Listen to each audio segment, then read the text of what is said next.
आगे बढ़ते हैं। वेब सीरीज तांडव पर जारी घमासान का भी जिक्र कर लेते हैं। आज बॉलीवुड भी दो फाड़ हो गया इस मुद्दे को लेकर। रवि किशन और पायल रोहतगी जैसे कलाकार पहले ही हिंदू देवी देवताओं के अपमान पर नाराजगी जाहिर कर चुके थे। आज कंगना रनौत मैदान में उतरी और साथ दिया सीधा चैलेंज। जी हां, हिम्मत है तो किसी दूसरे मजहब पर ऐसे सीन, ऐसी सीरीज बनाकर दिखाओ बॉलीवुड वालों।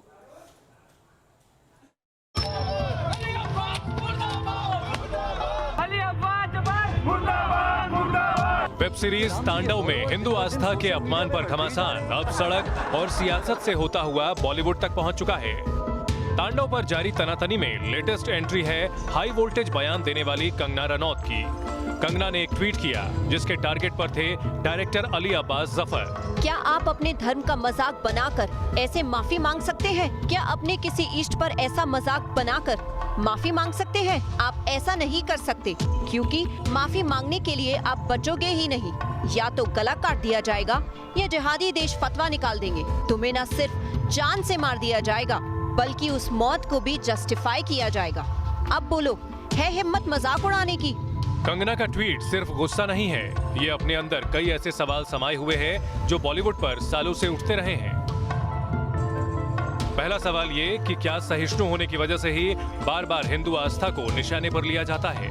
आखिर क्यों किसी और मजहब या समुदाय की आस्था को लेकर बॉलीवुड संवेदनशील रहता है, या यूं कहें कि उस आस्था को छेड़ने भर की हिम्मत नहीं कर पाता?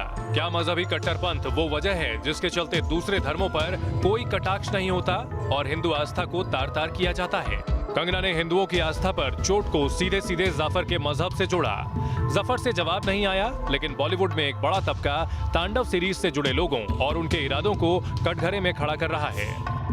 मेरे समझ में ये नहीं आता कि बार बार हिंदू धर्म, हिंदू भगवान, हिंदू संस्कार, हिंदुत्व को इतना आघात सोच समझकर क्यों पहुंचाया जाता है। भारत के अंदर नाम कमाना चाहते हैं, इंस्टेंट फेम कमाना चाहते हैं, वो ऑब्वियसली सनातन धर्म को टारगेट करते हैं, सनातन धर्म के भगवानों को टारगेट करते हैं और इस तरह से हीरो भी बन जाते हैं और फिल्म की बिक्री हो जाती है और वेब सीरीज को ओपनिंग मिल जाती है। So this trend needs to stop. आप लोग सनातन धर्म को टारगेट करेंगे तो हम सनातनी आपको एक्सपोज करेंगे। मैं बहुत समय से कह रहा हूं, ये हमारी आस्था के साथ खिलवाड़ किया जा रहा है। ये किसी साजिश के तहत हिंदू धर्म को बदनाम किया जा रहा है। अरे शर्म करो, डूब मरो। ऐसे फिल्म वालों और ऐसे वेब सीरीज बनाने वालों हमारे हिंदू देवी देवताओं का मजाक उड़ाते हो। तुम्हें शर्म आनी चाहिए। अगर हिम्मत है तो दूसरे धर्म के लोगों पर भी इसी तरह की कॉमेडी करो। नहीं करोगे क्योंकि तुम्हारा सर कलम कर दिया जाएगा। हिंदुओं की आस्था को टारगेट करने की कथित आजादी पर गुस्सा क्लियर कट मैसेज दे रहा है कि सिर्फ माफी अब कबूल नहीं। सूचना प्रसारण मंत्रालय और यूपी पुलिस की सरगर्मी जारी है और आहत हुआ तबका एक ही सवाल पूछ रहा है, तांडव को कब बैन किया जाएगा? Team news nation. महादेव या राम के अपमान के आरोपों में घिरे तबकों को सबक लेना चाहिए बनारस की इकरा अंसारी से। जी हां, मजहब से इकरा मुसलमान है, लेकिन जब राम मंदिर के लिए चंदा जमा करने की अलख जगी तो इकरा भी खुद को रोक नहीं पाई। इकरा ने राम मंदिर के लिए चंदा दिया, अपना योगदान दिया और कट्टरपंथी जमात को जवाब कि जब तक इकरा जैसे चेहरे हिंदुस्तान की सरजमी पर मौजूद हैं तब तक हिंदू मुस्लिम के नाम पर देश को बांट नहीं पाओगे। आग लगाने वालों को करारा जवाब। पत्थर बरसाने वालों के चेहरे पर तमाचा। कुछ ऐसा ही किया महादेव की नगरी काशी में रहने वाली इकरा अनवर खान ने। राम मंदिर के लिए चलाए जा रहे निधि संग्रहण यानी चंदा अभियान से जुड़ने के लिए इकरा खुद निकली और उस मंजिल तक पहुंची जहां से शुरू होता है राम भक्ति का रास्ता।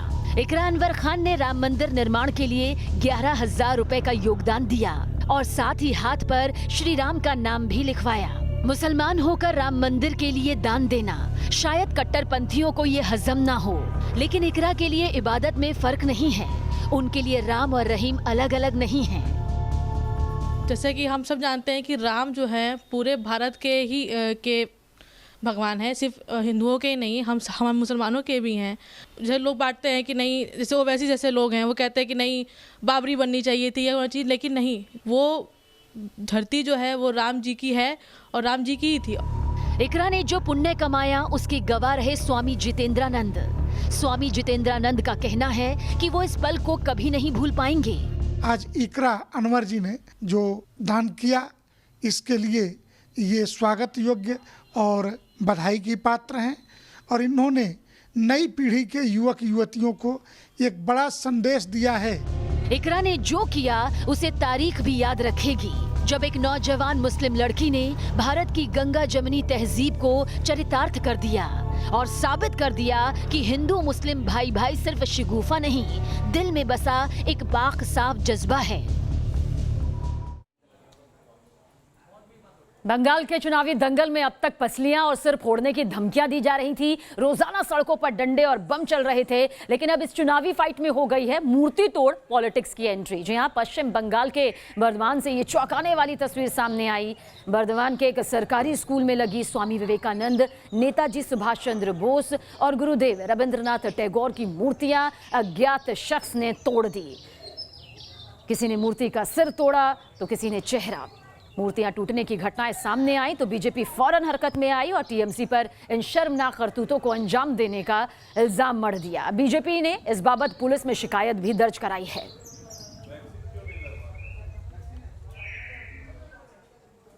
और अब खबर सीधे यूपी विधानसभा से, जहां वीर सावरकर की फोटो बन गई है सियासी कलह की वजह। जी हां, यूपी में कांग्रेस एमएलसी दीपक सिंह ने विधानसभा के अंदर से सावरकर की फोटो हटाने की मांग उठा दी है। इतना कहना भर था कि बीजेपी में भी एक्शन मोड पर बीजेपी अब नजर आ रही है और कांग्रेस के इरादों को कटघरे में खड़ा कर दिया है। यानी सावरकर एक बार फिर पॉलिटिकल बैटल का सबब बन गए हैं। रेनोवेशन के बाद यूपी विधान परिषद में वीर सावरकर की फोटो नजर आई और फोटो नजर आने के कुछ ही घंटों के अंदर सामने आ गया ऐतराज। और ये ऐतराज ऐसा पॉलिटिकल वायरस बन गया जो सियासत के शहर लखनऊ की तकरीबन हर पार्टी तक फैल गया। ये विधान परिषद गैलरी की तस्वीर है जहां पर विनायक दामोदर सावरकर के साथ साथ जो तमाम स्वतंत्रता संग्राम सेनानी हैं और जो महापुरुष हैं उनकी तस्वीर यहां पर लगाई गई है। आप देख सकते हैं शहीद चंद्रशेखर आजाद, छत्रपति शिवाजी महाराज, शहीद भगत सिंह समेत तमाम जिन्होंने स्वतंत्रता संग्राम की लड़ाई में अग्रणी भूमिका निभाई थी, उन तमाम सेनानियों की यहां पर तस्वीर लगाई गई है। लेकिन सावरकर की तस्वीर को लेकर कांग्रेस और समाजवादी पार्टी ने सवाल खड़े कर दिए हैं। तस्वीर सामने आते ही कांग्रेस एमएलसी दीपक सिंह ने फोटो हटाने के लिए स्पीकर महोदय को सीधा खत भेज दिया। अखिलेश यादव भी बहती गंगा में हाथ धोते नजर आए। सावरकर पर नई बहस की मांग के साथ और बीजेपी ने दोनों विरोधियों को आड़े हाथों ले लिया। अंग्रेजों से क्षमा याचना करके अंग्रेजों के साथ काम करने का वादा किया, अंग्रेजों भारत छोड़े आंदोलन की खिलाफत की। इन क्रांतिकारियों के बीच में उनकी तस्वीर पीड़ा पहुंचाती है। उनकी तस्वीर इन महान क्रांतिकारियों के बीच से हटाकर भारतीय जनता पार्टी कार्यालय में लगा दी जाए।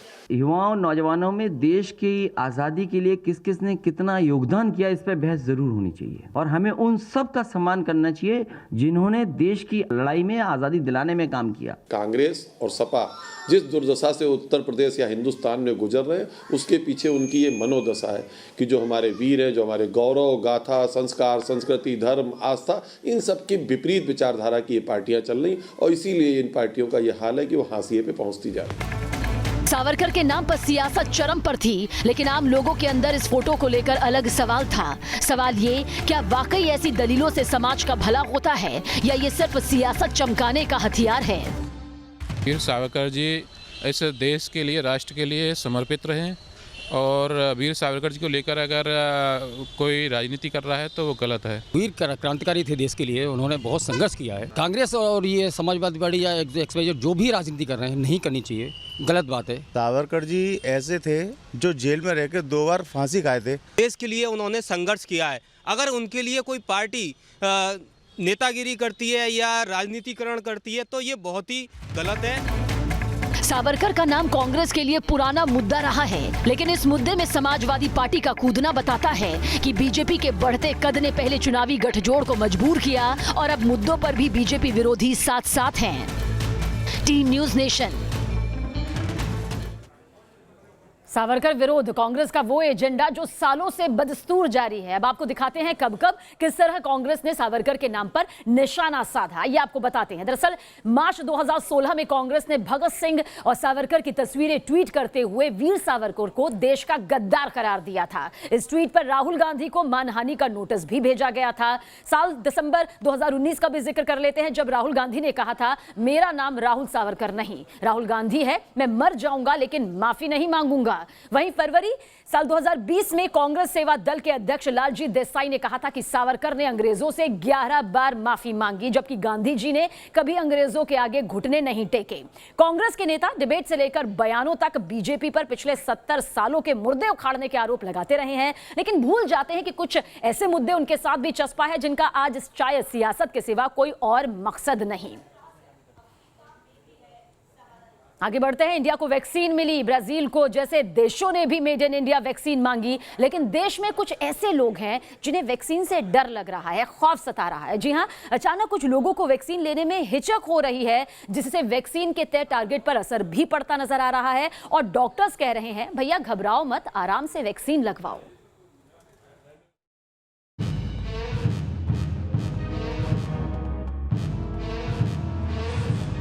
डर सा लग रहा था कि पता नहीं इस वैक्सीन से क्या होगा, क्या साइड इफेक्ट है। डर यही था कि कैसी होगी वैक्सीन। डर थोड़ा लगता है क्योंकि जहाँ पे वैक्सीनेशन लगाई गई है वहाँ पे 29 की मृत्यु भी हो गई है। अभी मैं लगवाना नहीं चाहूँगी क्योंकि अभी ये बहुत डाउटफुल है। वैक्सीन नहीं लगवाएंगे, वैक्सीन को लेकर डर है। कोरोना से बचाने के लिए वैक्सीनेशन शुरू हुआ तो वैक्सीन को लेकर डर भी सामने आ गया। देश की बड़ी आबादी वैक्सीनेशन के लिए तैयार है, लेकिन कुछ लोग हैं जो वैक्सीन लगवाने में हिचक रहे हैं। इस डर की पड़ताल की गई तो सामने आया एक आंकड़ा। सबसे पहले दिन यानी 16 जनवरी को 2,07,229 लोगों को वैक्सीनेशन किया गया था और अब बीते 24 घंटों में सबसे ज्यादा 2,23,669 लोगों का वैक्सीनेशन किया गया। वैक्सीन लेने वालों का आंकड़ा भले ही बढ़ा, लेकिन तय टारगेट से कम है और अगर वैक्सीनेशन का टारगेट वक्त पर पूरा नहीं हुआ तो ये दोबारा कोविड फैला सकता है। इसी वजह से मेडिकल सिस्टम एक्शन में आया। दिल्ली में खुद एम्स के निदेशक डॉक्टर गुलेरिया ने वैक्सीन ली तो जयपुर में भी डॉक्टर्स ने आगे बढ़कर वैक्सीन का शॉट लिया। दिल्ली में भी डॉक्टर्स लोगों का भ्रम दूर करने के लिए आगे आए। मैंने परसों लगवाई थी, 16 तारीख को स्टार्टिंग में लगवा ली थी। मुझे कोई दिक्कत नहीं है, 2 दिन हो गए, कोई दिक्कत नहीं है और मेरी तो सबसे रिक्वेस्ट है कि सभी लगवाएं। 16 तारीख को वैक्सीन लगवाई थी, मुझे कोई दिक्कत नहीं हुई, किसी प्रकार की कोई दिक्कत नहीं है। मैं ये मैसेज देना चाहता हूँ कि निडर होके सभी वैक्सीन लगाएं, कोरोना को रोकें।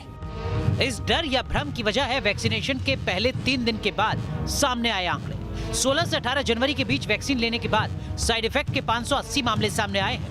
इन 580 मामलों में से सिर्फ 7 लोगों को अस्पताल में भर्ती कराना पड़ा। मुरादाबाद में वैक्सीन लेने के बाद एक बुजुर्ग की मौत हुई, लेकिन उनकी मौत की वजह वैक्सीनेशन नहीं थी। जो साइड इफेक्ट भी सामने आए वो भी ज्यादा गंभीर नहीं है। किसी को थोड़ा सिर दर्द तो किसी को थोड़ी बहुत मतली की शिकायत सामने आई, जो साफ बताता है कि वैक्सीन से डरने की जरूरत नहीं है। Team news nation. 69 साल की उम्र और ऐसा फोटोशूट कि दुनिया भौचक्की रह गई। ये कारनामा किया मलयालम एक्ट्रेस रजनी चंडी ने। उम्र भले ही बढ़ गई, लेकिन जिंदा दिल रजनी ने अपनी ग्लैमर, अपनी अदाओं को एक फोटोशूट के साथ जाहिर किया। लेकिन समाज में बसे दकियानूसी दिमागों को ये भी मंजूर नहीं हुआ। कैसे, देखिए रिपोर्ट के जरिए। बालों में सफेदी की शोखी, आंखों में जिंदगी जीने की चाहत और लबों पर शरारत भरी मुस्कान। कुछ ऐसा ही था मलयाली एक्ट्रेस रजनी चंडी का फोटोशूट। 69 साल की उम्र में रजनी चंडी एक बार फिर कैमरे के सामने आई। बढ़ती उम्र के कुछ निशान भले ही नजर आ रहे हों, लेकिन अदाएं, नजाकत सब पुरानी ही थी।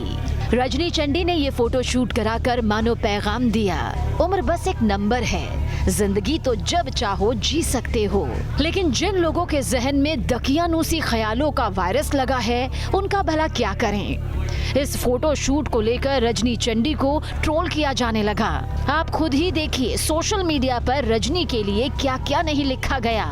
किसी ने 69 साल की रजनी चंडी के चरित्र पर ही सवाल उठा दिए, तो किसी ने रजनी चंडी को घर में बैठकर पूजा पाठ करने की नसीहत दे दी। किसी ने रजनी चंडी को समाज के लिए खतरा तक करार दिया, तो कोई रजनी की जिंदा दिली को कबूल करने के लिए तैयार ही नहीं था।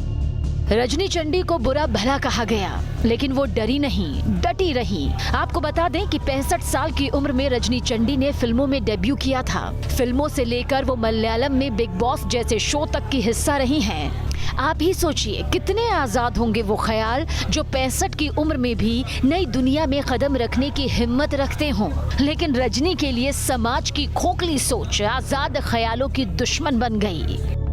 Team news nation. और आगे भी खबरों का सिलसिला लगातार जारी रहेगा। बने रहिए हमारे साथ और देखते रहिए न्यूज़ नेशन।